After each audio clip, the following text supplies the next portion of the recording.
largest intelligence apparatus in the world, with the biggest budget in the history of the world, has been looking for Osama bin Laden for years and years and years, and can't find him. Some doofus jerk-off reporter with a camera crew waltzes right into his hideout and interviews him. So why do all these fools believe this charade? That a CNN reporter and his little camera crew can do with all the money and all the assets and all the eavesdropping and all the intelligence and all the satellites and all the undercover operatives in the world can never do. It's because they're not trying, they don't want to. Osama bin Laden is their creation, and he is serving them well.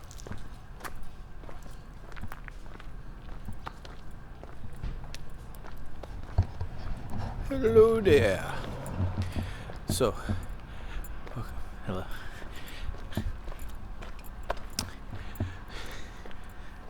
Hitting the bricks. Conspiracy theory. So, what is a conspiracy theory? I'll give you an example. All right. I'm going to play two characters.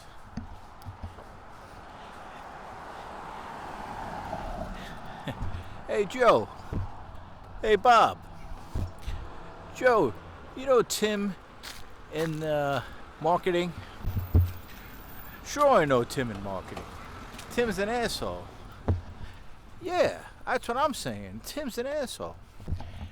You know what? We should fix his ass. Yeah, you know what? He's an asshole. We should fix his ass. I see that he went and got a personal-sized pizza and he has it in the refrigerator for lunch. I think we should eat it on him because he's an asshole. I agree. We should go eat his pizza out of someone who doesn't have lunch because he's an asshole. You just went to... That was just an example of a conspiracy theory and a that's a conspiracy plot. Because all the conspiracy is, by definition, is two people or parties working in secrecy in order to leverage a person or a situation or another organization. That's all conspiracy is. So the idea that a rational human being should not consider the theory of a conspiracy seems like someone saying, yeah, it's a con. It's like, yeah, don't look over here.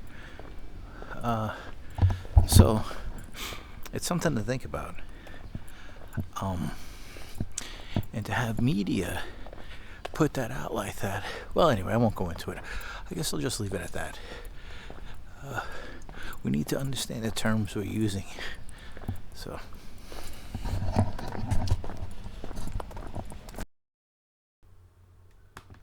Largest intelligence apparatus in the world, with the biggest budget in the history of the world, has been looking for Osama bin Laden for years and years and years, and can't find him. Some doofus jerk-off reporter with a camera crew waltzes right into his hideout and interviews him. So why do all these fools believe this charade? That a CNN reporter and his little camera crew can do with all the money and all the assets and all the eavesdropping and all the intelligence and all the satellites and all the undercover operatives in the world can never do. It's because they're not trying, they don't want to. Osama bin Laden is their creation, and he is serving them well. I mean, is this some kind of incredible joke that people are so stupid they fall for this? And now we're being bombarded with messages that Osama bin Laden is planning to attack the United States of America and Israel. Let me tell you something. If he's an enemy of Israel and the Mossad can't find him, then this thing is the biggest joke that you ever heard of in your life.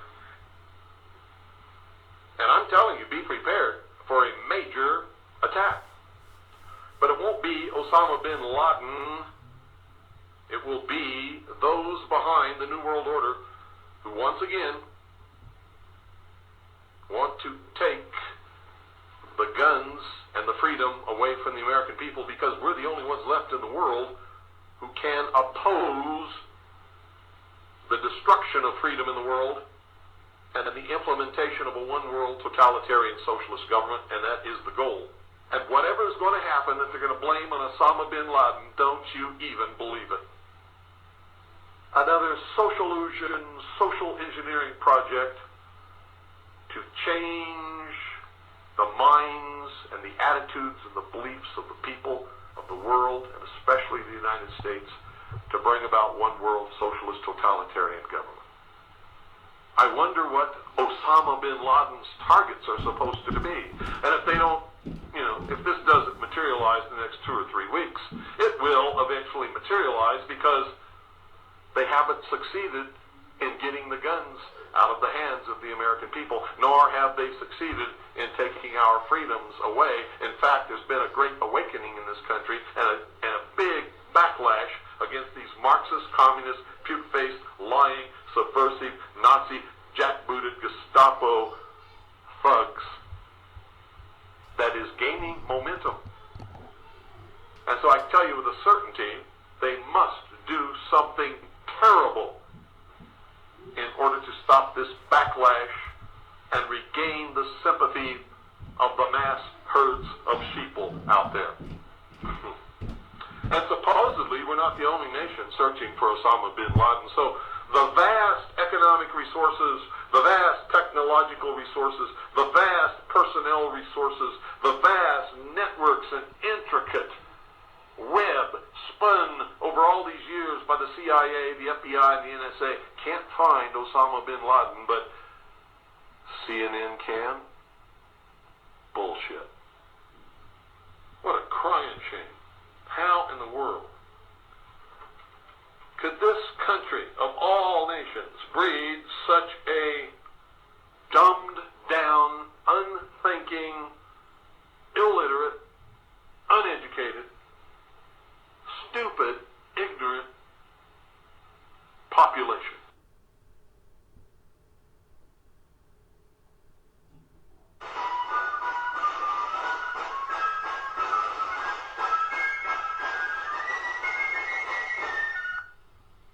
Hello?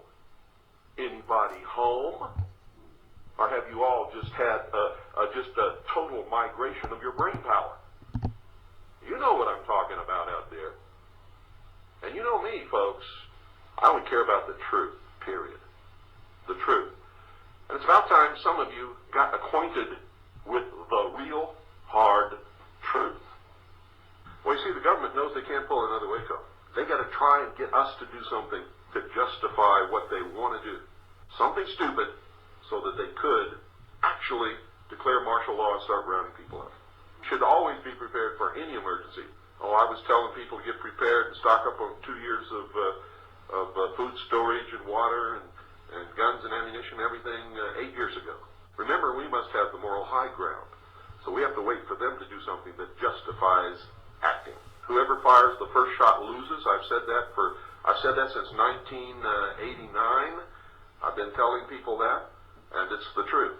And if they fire the first shot, and the militia moves against them legitimately and lawfully to restore constitutional Republican government, and they bring the military against us, the entire American population will support us. But if we fall into these traps, forget it, it's all over. Revolution, you never know what the outcome of a revolution will be. But a restoration is something different. We all know what the outcome is going to be. We know what the goal is, to restore constitutional Republican government, to do away with the excesses in government, to arrest those who have subverted this country and destroyed it, and hold them until they can be tried by a jury of their peers as the Constitution dictates, and find out if they're innocent or guilty. And if they're guilty, hang them. They're trying to instigate the American people to rise up against the government to justify changing the entire character of this nation and bring about one world totalitarian socialist government. That's what they're doing.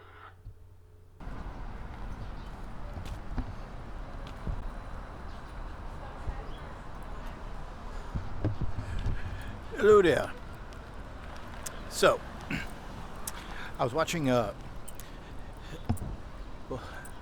Autonomy has a new series coming up called Grand Theft World. So I was tuning in last night, and well, not that it's a foreign concept, but the idea of conspiracy theory. Now, I'll add something that I had shot earlier, and I'm also going to add 2 clips to this. One is, I think, well, one thing we have to understand about conspiracy theory, all it is actually is 2 people or 2 groups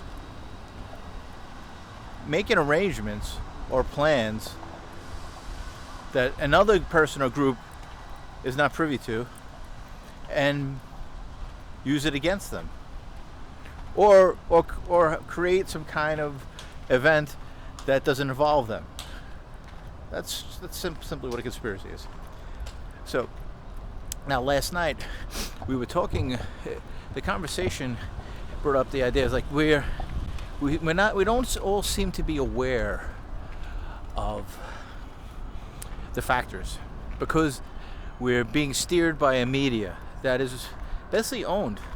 But anyway, but not to go too far that long. What I ask you is like just keep an open mind, if you will. Now there are patterns that are emerging. One, the war on terror, and the war on COVID, the war on a virus. Now, there were 2 events that people forget, or maybe aren't even aware, or haven't been privy to, or aware of. One is before 9/11, there was a man, Bill Cooper, and he had a radio show called The Hour of the Time. Bill Cooper was he was a career military man. He grew up. He was a military brat, as they call. Lived all over the world, and when he was young, he says I want to serve in all branches of the military, and so he did, and he ended his career in naval intelligence. And I'll leave it at that. But later on, he went on. He created the show Hour at a Time because he felt he came across things and he wanted to share it with the world. So. But what happened was, if you weren't aware, before 9/11, it was a CNN, and I forget the name of the anchor, but there was an interview. They did an interview with Osama bin Laden in a secret cave or hideout in Afghanistan. So William Cooper came out and he says, get a load of this. This is not verbatim, but I'll put the clip in. He says, Osama bin Laden is on a wanted list through Interpol throughout the world. No one knows where he is, but this news reporter walks into a secret cave with all of his lieutenants and has a conversation with him and walks out. And in that conversation says that they want to attack the United States of America. So, and he says, if anything happens in the United States of America and they put it on Osama bin Laden, I'm here to tell you first that there's something wrong. So this is before 9/11. Now today, COVID-19, there has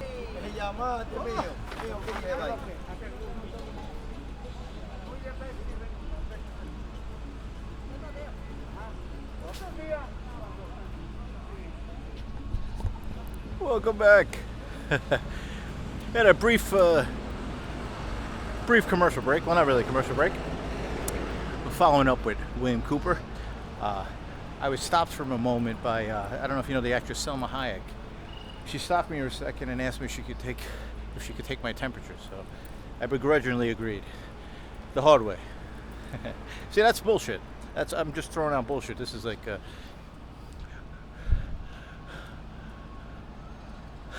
sorry, just caught my attention. I don't know if you can see inside all that stonework. Beautiful. Okay, back to what we're talking about. Okay, yeah, I have to admit I lied, but this is true today, so I have to admit that I lied about Selma Hayek. But anyway, But I wasn't lying about William Cooper, and I'll put the clip in before her, so hopefully you've watched it already. But now back to COVID-19, the pandemic, the war on a virus. So I would suggest go to Perspectives on the Pandemic, Journeyman Productions. There's Newt Wilkinson is a virologist. I would also go to there's Nurse Erin who was also on. Hey, what's up? Hey, how are you doing? Good. Good yourself? Good. So barman, bar owner, closed his business down during COVID. Been there for the bar has been there for over 50 years. He's been an owner for at least 20 years, and I think his father-in-law had owned it beforehand. Closed now because of this pandemic. So anyway, aside from that, more bullshit. So I suggest go to Perspectives on a Pandemic by Journeyman Productions. Newt Wilkinson, I'm getting his name wrong. Pardon me, Mr. Wilkinson. But he's a 25-year virologist, and he did 2 interviews that he came out when this first started. And he addressed the fact that for us to address a virus in such a way was a radical decision. And the idea of, and here's more bullshit, right? To flatten the curve was the opposite thing you should do during a virus. Because you want, in any kind of virus or any kind of contagious illness, well, it's a biological, something biological that we're going to have to fight off, right? So basically what you want to do is like when we were kids, they had chicken pox parties. You want to put a spike in the curve because you want as many people to get it at the same time so we could get through it. When you flatten the curve, you stretch it out, and it's going to affect more people, and it's going to, it's like anything else. The more it sits there, anyway. So, but don't take my word for it. I'm just an idiot on the street. I guess I'm a bullshit artist. So, what my suggestion is, go to Journeyman Production and talk to an expert. So, also, he did a interview with, and now it escapes me at the moment because I'm on the fly doing this talking. I think it's Nurse Erin. So Nurse Erin, she was an Iraqi veteran.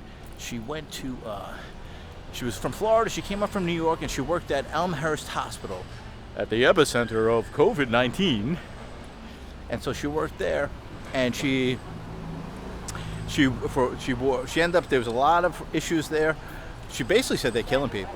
But again, what the hell do I know? Go to the nurse. Go to the woman who was actually there. And she put on a pair of glasses that had a microphone and a camera on it. So this is Sunset Park. Welcome to Sunset Park in Brooklyn, New York. So, okay, so now,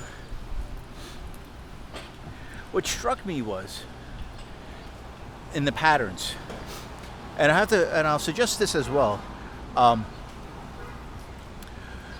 Patrick Wood from Technocracy.com suggested that when they declare a war on a virus, it's not just a virus, because a body contains that virus. So the war is on you. Because then it becomes, the invisible threat could be anybody could get the virus eventually. So what does this open? Now this is just my speculation when we're talking about making money. All right? Biotechs. I'm walking through Brooklyn, and the amount of medical facilities that are open when everybody else is, they're just popping up all over the place. So what we got to understand is all of the technology being established during the war on terror, all of the research and development, surveillance, and now even now the idea of contact tracing. Now look at Wuhan, China. It is implemented already.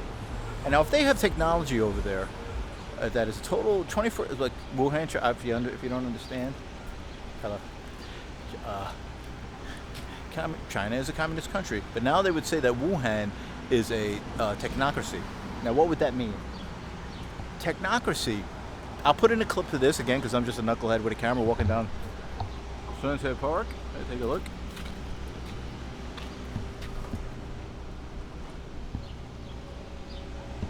Well, hello there. Salma Hayek was just coming by again. Oh, yeah, well, no, whatever. Okay, so Selma, how would you like me to, so anyway, so technocracy.com, right? So what happened is that in 1930s in Columbia University, they got together and they were talking, and they wrote a book about it. And it was like, so technocracy was the idea of if they had the technology that they were going to make an internet of everything. And in this internet of everything, that there would be, well, kind of what we're leading up to today, there would be no supply and demand. Everything would be a 24/7 inventory. And you would be rewarded or punished according to how you performed in that system. Right? So if you perform, but this is about behavior. So now if you understand behaviorism, Skinner's box, all these things, then you'll understand we have a serious problem. But don't take my word for it. Go to guys who, have done a wealth of research. Patrick Wood at technocracy.com, I'll put that in. But there are patterns that are emerging. And where do I place my finger on it? The Bethlehem Doctrine. Bethlehem Doctrine starts after 9/11. You have Richard, what's his name? I forget his name at the moment. When I think of his name, I think of the Prince of Darkness. But he's one of the Zionists. So what happens was, after 9/11, they said, well, listen, we weren't supposed to take preemptive action. We weren't supposed to take acts of aggression after World War II. So what happens is that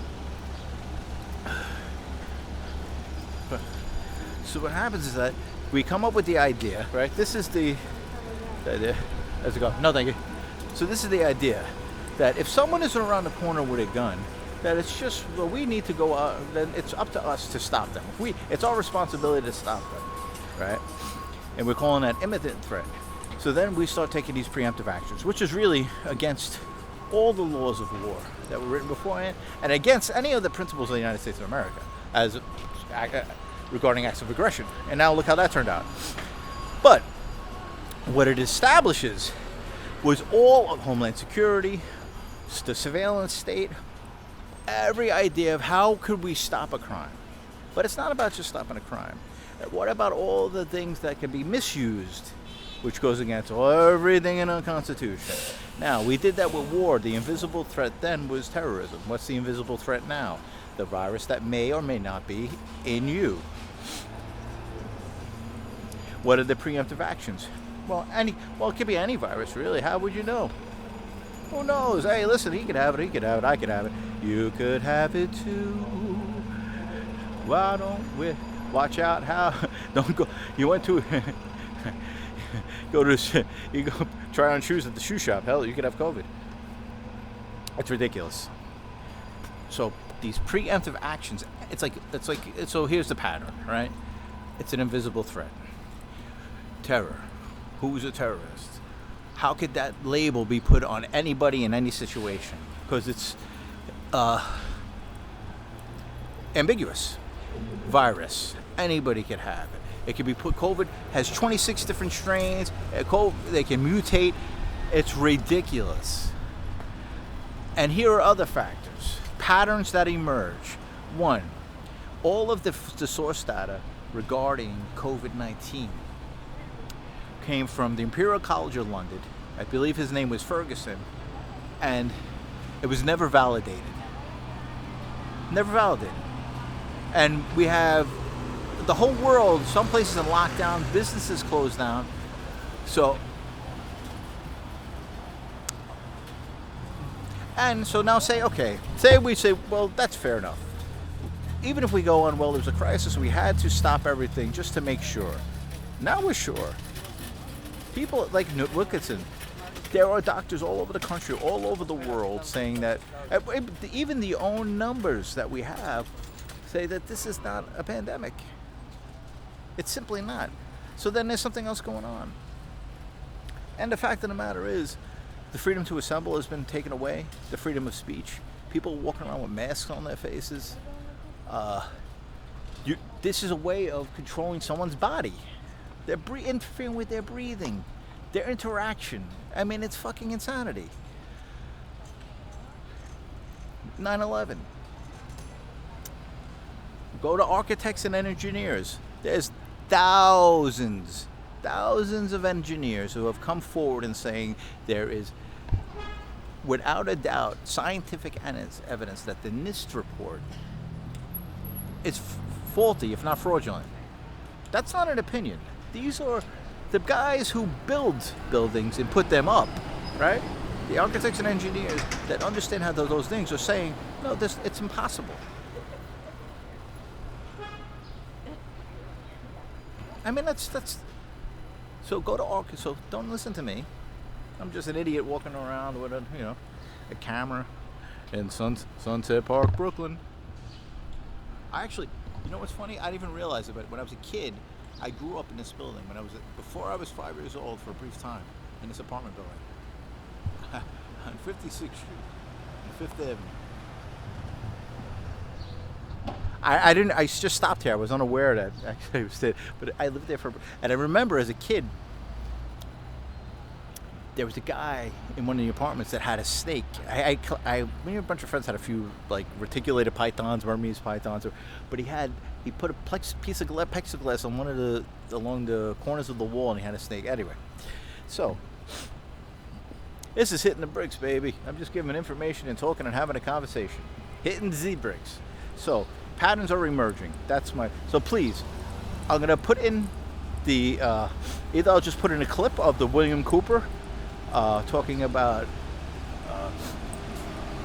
really calling out if anything should happen with Osama bin Laden, that these people had something to do with it, and I'll also put a link with or even a link, or put perspectives on the pandemic. So I guess the theme is bullshit. Calling out the bullshit, because the fact of the matter is we're not getting the information we need to make rational decisions. And it's not the people's fault, because the media that we're getting, it's not about fake news, because that's all part of the game. We're not getting the information we need to make rational details in regarding the freedoms of the United States of America. So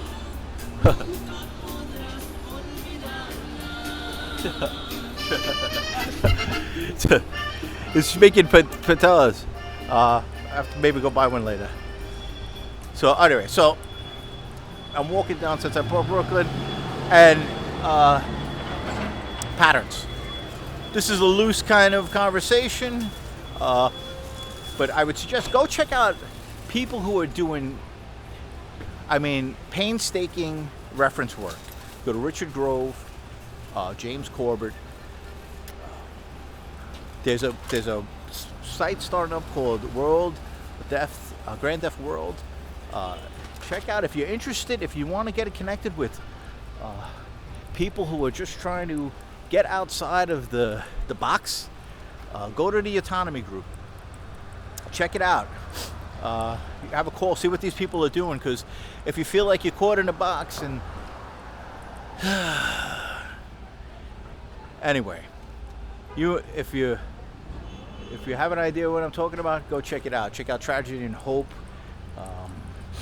the Corbett Report, truthtoday.org for conversations, and I'm going to see if I'm going to maybe start doing some interviews and this kind of thing. But I think I'm going to try to. Anyway, I'm just keeping this loose, and it's a little conversation. So, all right, here's Sunset Park, Brooklyn. Take care.